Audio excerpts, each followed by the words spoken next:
Buenas noches, esta es la última clase y vamos a tratar el tema de ateísmo y las sectas orientales en la misma línea de la apologética cristiana. Y al abordar este tema de la invasión del ateísmo, de las sectas orientales en el mundo de hoy, pues realmente lo que se está evidenciando es que hay un conflicto, un choque de cosmovisiones. Una cosmovisión es la forma en que una persona o un grupo de personas ve el mundo e interpreta la realidad que lo rodea, y para poder hacerlo, pues ahí intervienen factores sociales, culturales e inclusive económicos. La cosmovisión muchas veces puede cambiar con el tiempo. En el hombre de hoy en día hay una cosmovisión muy diferente a la de la sociedad occidental hace 500 años. Pero es porque han cambiado todos estos factores que influyen en la conformación de la cosmovisión. Los factores sociales, los factores culturales, los factores económicos e inclusive los factores tecnológicos. En el mundo de hoy vemos básicamente tres cosmovisiones. Hay otras cosmovisiones más, pero de alguna u otra forma se van a asociar a estas tres cosmovisiones principales, llamémoslo así. La primera es la secularista atea.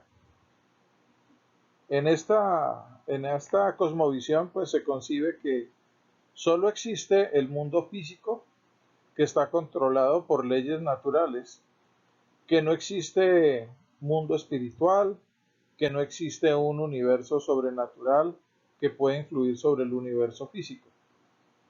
A esta cosmovisión secularista o cosmovisión atea también se le conoce como humanismo secular o naturalismo, y es, digamos, la cosmovisión predominante en el mundo occidental.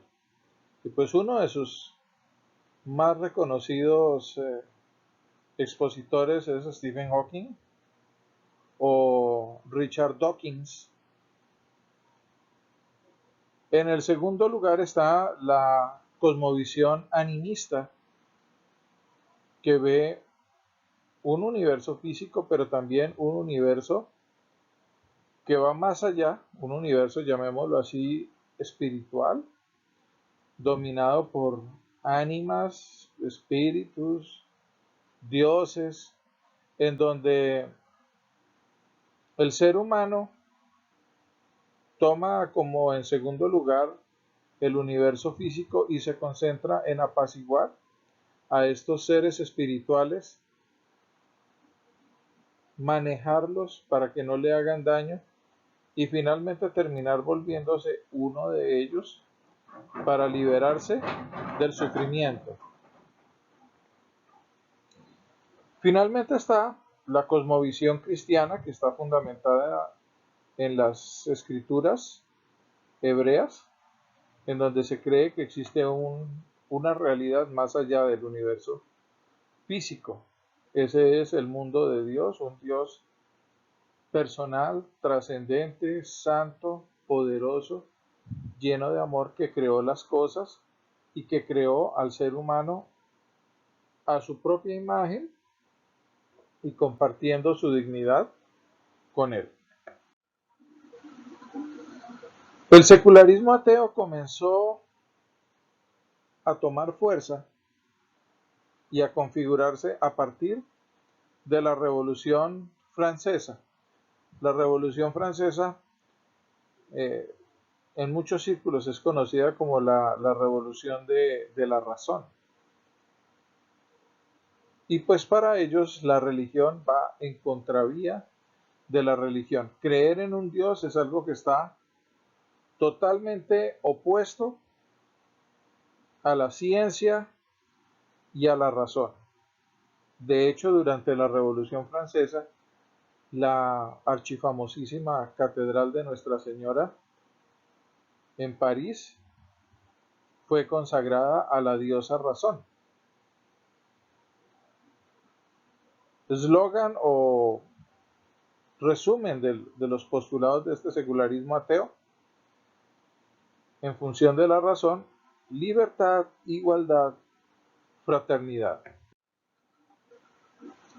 Hoy en día, bueno, esta Revolución Francesa influyó no solamente en el aspecto político y económico de Europa y de sus colonias en esa época, también pues tuvo su impacto en el ámbito filosófico.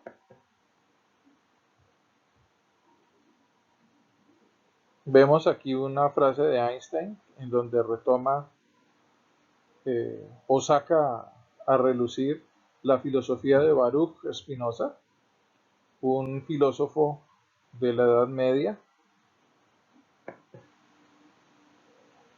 uno de los exponentes del racionalismo filosófico de los siglos XVIII y XIX, el británico John Locke, el español José Ortega y Gasset, del siglo XX,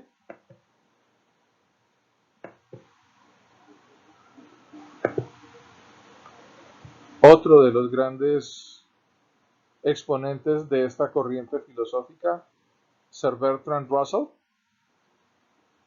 Y es bien curioso esta frase de Sir Bertrand Russell: nunca moriría por mis creencias porque podría estar equivocado.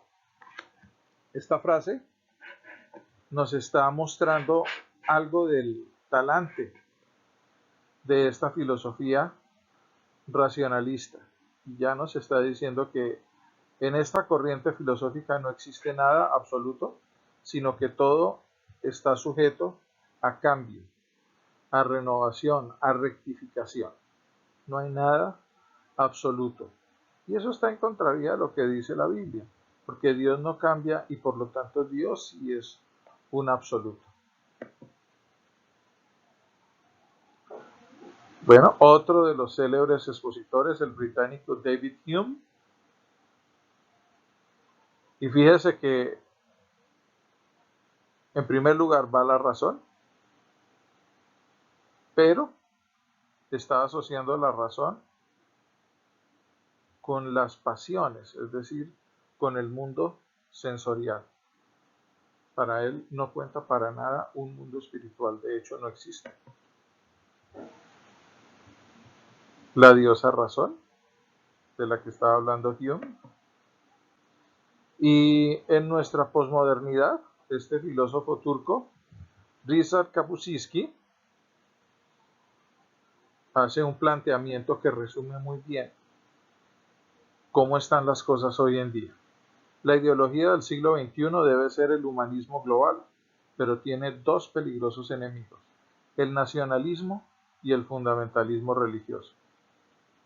En Europa hemos visto cómo se ha lidiado con este primer enemigo de Kapuscinski, el nacionalismo, y fíjese que prácticamente las fronteras nacionales se han empezado a borrar. Un buen ejemplo de eso es la llamada zona Schengen, en donde hay circulación de bienes y personas con completa libertad. Si usted no hace parte de la zona Schengen, pero tiene una visa Schengen, pues usted se puede mover dentro de la zona sin ningún problema. El segundo enemigo que menciona Kapuscinski, el fundamentalismo religioso, pues no está hablando solamente del Islam, está hablando también y muy principalmente del cristianismo. En el contexto de Kapuscinski, pues sí es el fundamentalismo islámico, pero él ve el fundamentalismo islámico al mismo nivel que el fundamentalismo cristiano, los archienemigos de la razón. Son filosofías, son creencias totalmente irracionales.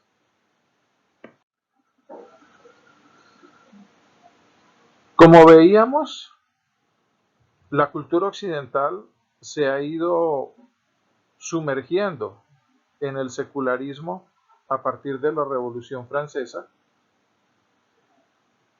Tuvo impactos en lo filosófico, en lo social, en lo económico y en lo político. Y fíjese que si tiene efectos en lo filosófico, pues eso tarde o temprano va a terminar tocando las demás esferas de la sociedad, como la política.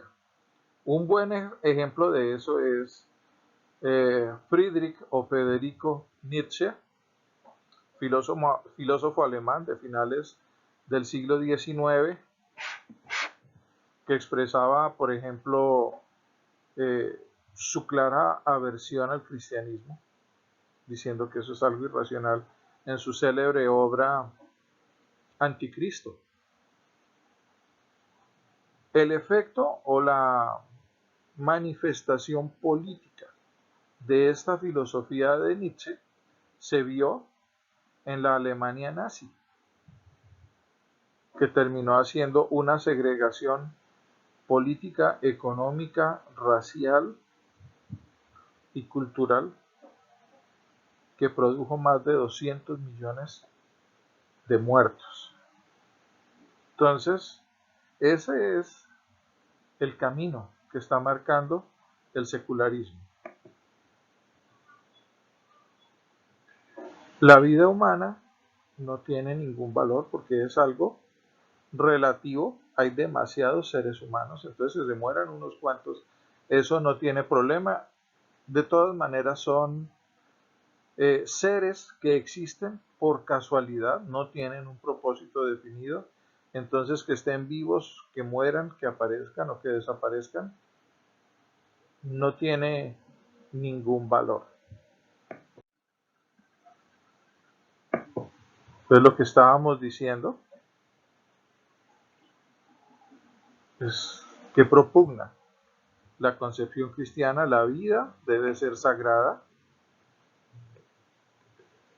Y aquí hay un primer punto de conflicto, porque en este secularismo ateo humanista, el hombre ya no se ve creado a la imagen y semejanza de Dios, sino que es otro animal que evolucionó debido al azar, a la casualidad y a miles de millones de años.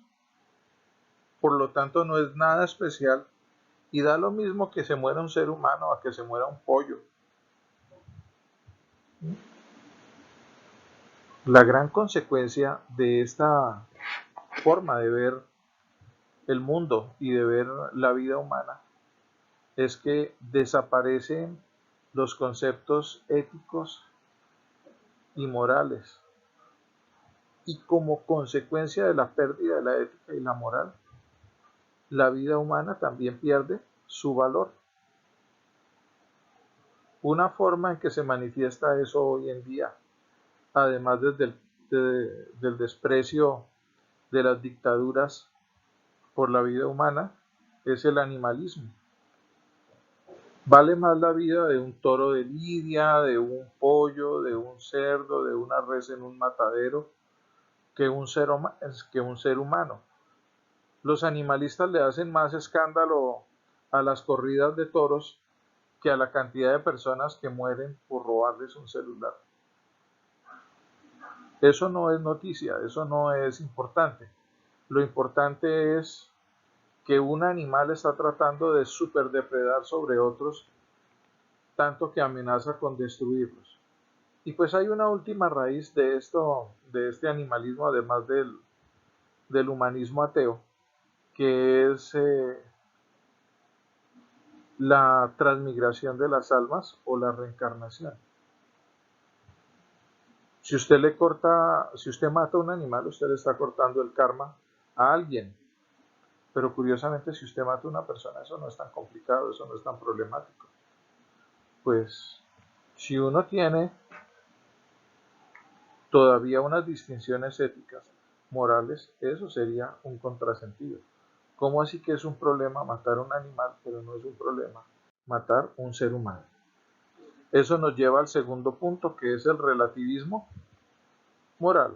Como decía Nietzsche, hay muchos ojos, por tanto hay muchas verdades.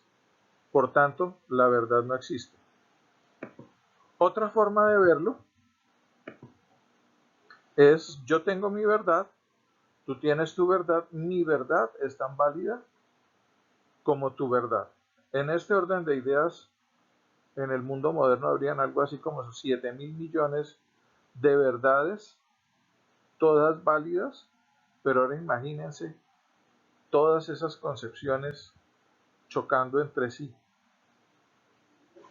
Eso nos lleva a la ética situacionalista. La verdad es relativa, depende de la situación. El comportamiento del ser humano es relativo, depende de la situación, depende de mis ideas. El problema es que muchas veces con mis ideas, con mis decisiones, yo estoy tocando y afectando la vida de otras personas. Los derechos humanos. Esto es una tergiversación de lo que dice la Biblia.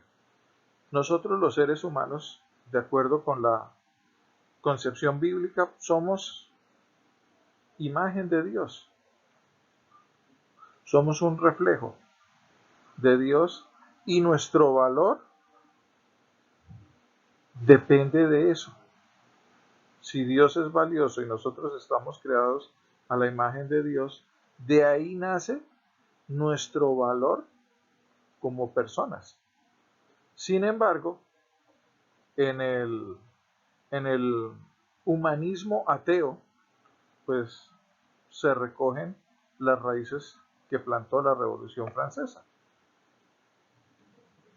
Unidad, indivisibilidad de la República, libertad, igualdad, hermandad o la muerte, decían los revolucionarios franceses de finales del siglo XVIII.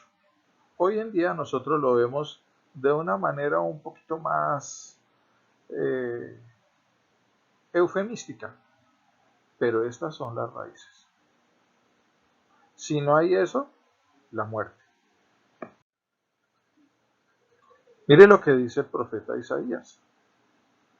Hay de los que llaman al mal bien y al bien mal, que tienen las tinieblas por luz y la luz por tinieblas, que tienen lo amargo por dulce y lo dulce por amargo. Hay de los sabios a sus propios ojos e inteligentes ante sí mismos.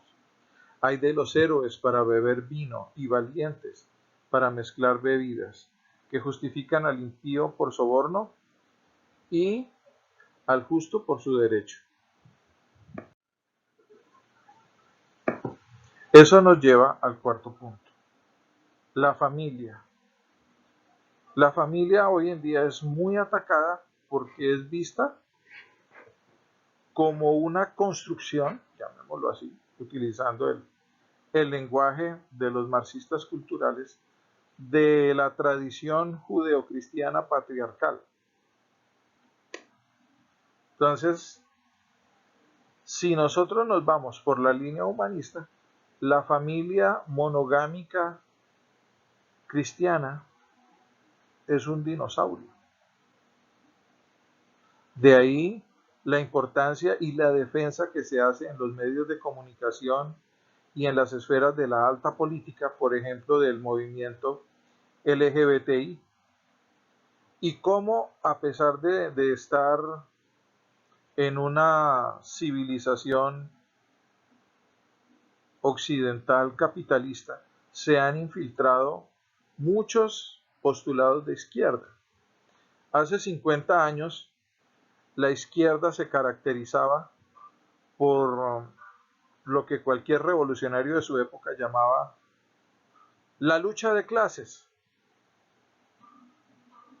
El sistema comunista fracasó en lo económico y en lo social y se desplomó.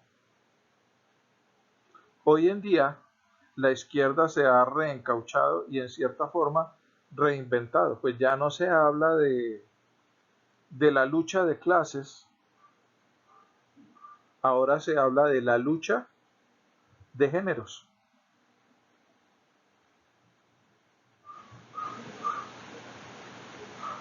En ese conflicto, pues entonces, el matrimonio entre un hombre y una mujer choca de frente con esta concepción. En primer lugar, porque el humanismo concibe muchísimos más géneros que simplemente hombre y mujer, pero sabemos que como ellos mismos lo definen, el género, a diferencia del sexo, es una construcción cultural. De ahí que se defienda tanto a la comunidad LGBTI y que la comunidad LGBTI sea tan agresiva hoy en día. Fíjense que esto lo que busca, esto es una consecuencia más de eliminar a Dios de la vida y de la sociedad humanas. Parte de ese plan para eliminar a Dios es eliminar el matrimonio y la familia. Cada quien puede vivir su sexualidad como se le dé la gana, pero yo preferiría hacer aquí una claridad, no es vivir su sexualidad, es vivir su genitalidad, porque en últimas todo este tipo de relaciones se limitan simplemente a la estimulación de sus órganos genitales, porque no hay relaciones entre las personas. Somos como, nos quieren reducir a la condición de animalitos. Cuando las hembras o los machos estén en calor, pues le hacemos. Y ya, curiosamente, en una filosofía basada en la razón, estamos hablando de una sexualidad y de una organización social irracionales. La ausencia de propósito. Pues si yo saco a Dios de mi vida, que fue mi creador, y en el único en quien yo le puedo encontrar el significado a la vida, pues no hay, lo único que va a quedar es el vacío. No hay un propósito. Bertrand Russell decía, no tenemos más opción que construir nuestra vida sobre el fundamento inflexible de la desesperación. O como decía Jean-Paul Sartre, todo es una náusea. Esto no tiene sentido. Yo estoy aquí por casualidad de vainas. Un accidente o un chiripazo cósmico. Y si estoy aquí, pues realmente mi vida termina siendo como la de un frijolito o un granito de maíz. Germinar, crecer, florecer, fructificar y morir. Bueno, en vez de fructificar usted puede decir reproducirse y morir. Lo mismo que una planta de frijol, una planta de maíz, una res, un cerdo, un pollo. Igual. Lo que pasa es que usted se llama humano. Su vida es tan vacía y falta de significado y de propósito como la de un cerdo, un pollo, una res o un pescado. Y finalmente, el consumismo. Yo creo que usted nunca había relacionado el consumismo con el aborto. Pero mire que sí, tienen muchísimo que ver. Esta es la influencia del humanismo en la economía. Pero fíjese que además de las implicaciones económicas, también tiene implicaciones éticas. Estamos en una economía de consumo y solo se puede garantizar el crecimiento económico si se logra mantener constante la población. ¿Por qué? Porque la cantidad de alimentos es limitada. De ahí que sea importante el aborto, como forma de controlar el tamaño de la población. Y pues como la vida humana ocurre por azar, por casualidad, de vainas, pues ¿qué más da matar un niño? Lo que pasa es que se trata de justificar lo injustificable. Y nuevamente hay que escudarse en la falta de moralidad, en la falta de ética de las decisiones. La ética y la moral en el humanismo ateísta es relativa, es situacional. Pues en estos momentos no me conviene que la población crezca. ¿Qué importa matar niños? Donde menos escándalo ocurre es cuando se abortan. Cuando menos escándalo ocurre es cuando se le aplica la eutanasia a las personas mayores. Pero hay que mantener controlada y limitada la población humana para que haya el crecimiento y el desarrollo económico de una sociedad de consumo. Las consecuencias son terribles, porque los resultados se cuentan en vidas humanas cortadas. El animismo, segunda cosmovisión de la que estamos contemplando en esta. Pues es una forma de escapar a la razón y a la realidad. Yo creo que puedo resolver mis problemas de la vida real por medio de esta realidad metafísica, como dirían los gnósticos. Yo puedo hacer que estos seres metafísicos metan la mano en mi universo físico para ayudarme a manejar mi vida real. Pues fíjese que esa es una actitud escapista. Yo necesito que vengan otros más poderosos, más sabios, más fuertes, más iluminados que yo y me arreglen la vida porque yo no fui capaz. Eso es irresponsabilidad y es escapar a la razón o no querer pensar. No existe un Dios personal. Dios son muchas cosas, como en el caso del hinduismo o el panteísmo. En estas dos concepciones filosófico-religiosas, todo es Dios.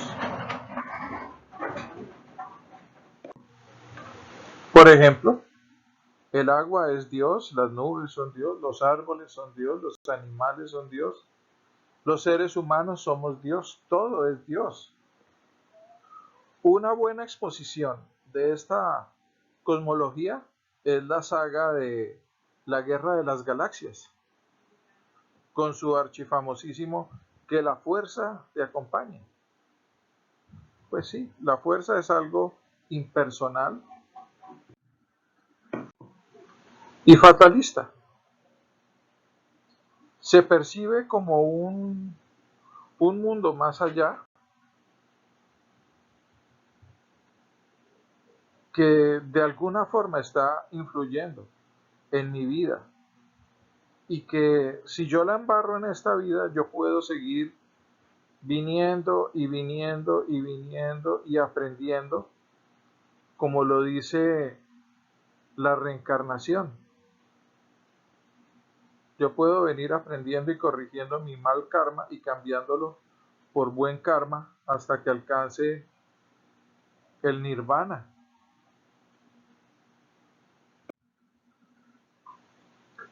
Existen unos seres que controlan ese universo metafísico y yo tengo que ingeniármelas para llevarme bien con ellos, porque si no ellos me pueden atacar con enfermedades, con epidemias, la muerte. Entonces ahí es donde hay que quemar el incienso para las buenas energías. Hay personas que quemando inciensos, saumerios, están exorcizando las enfermedades porque piensan que las enfermedades son energías negativas, son vibraciones negativas. Y hoy en día la gente muy informal, jocosa e irracionalmente vive hablando de las buenas vibras, de las malas vibras. Tú eres mala vibra, tú eres buena vibra, te envío buenas vibras.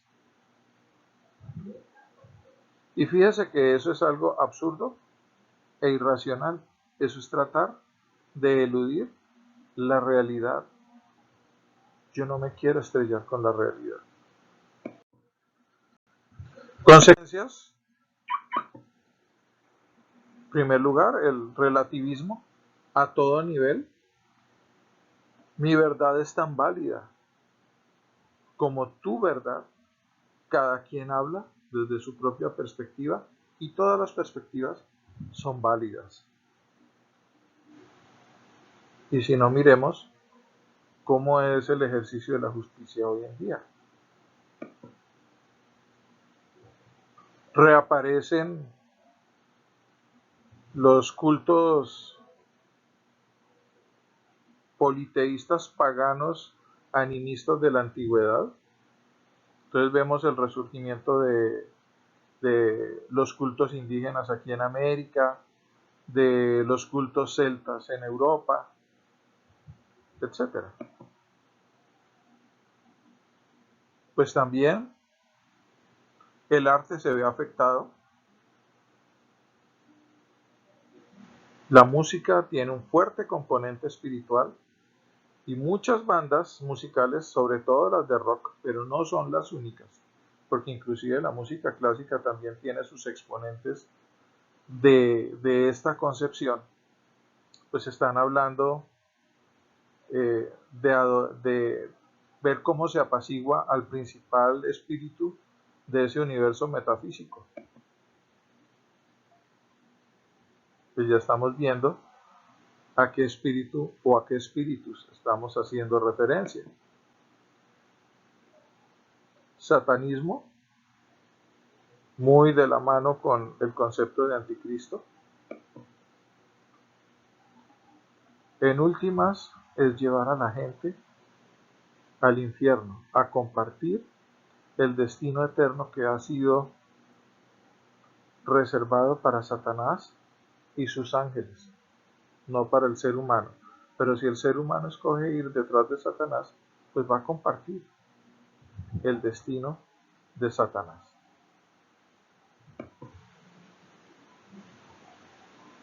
Entonces, ¿cuál es su esperanza? Las buenas vibras del sol por la mañana cuando usted hace yoga.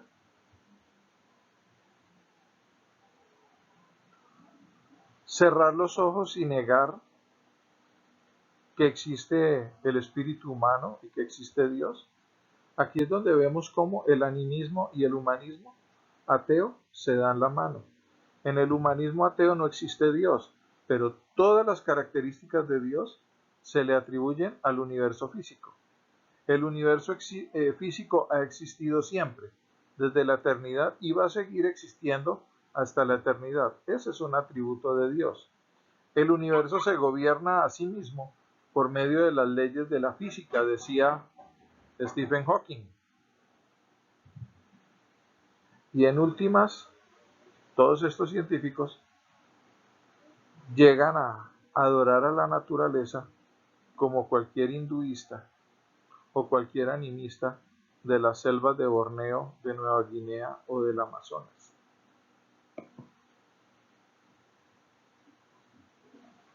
¿Quién está detrás de todo esto?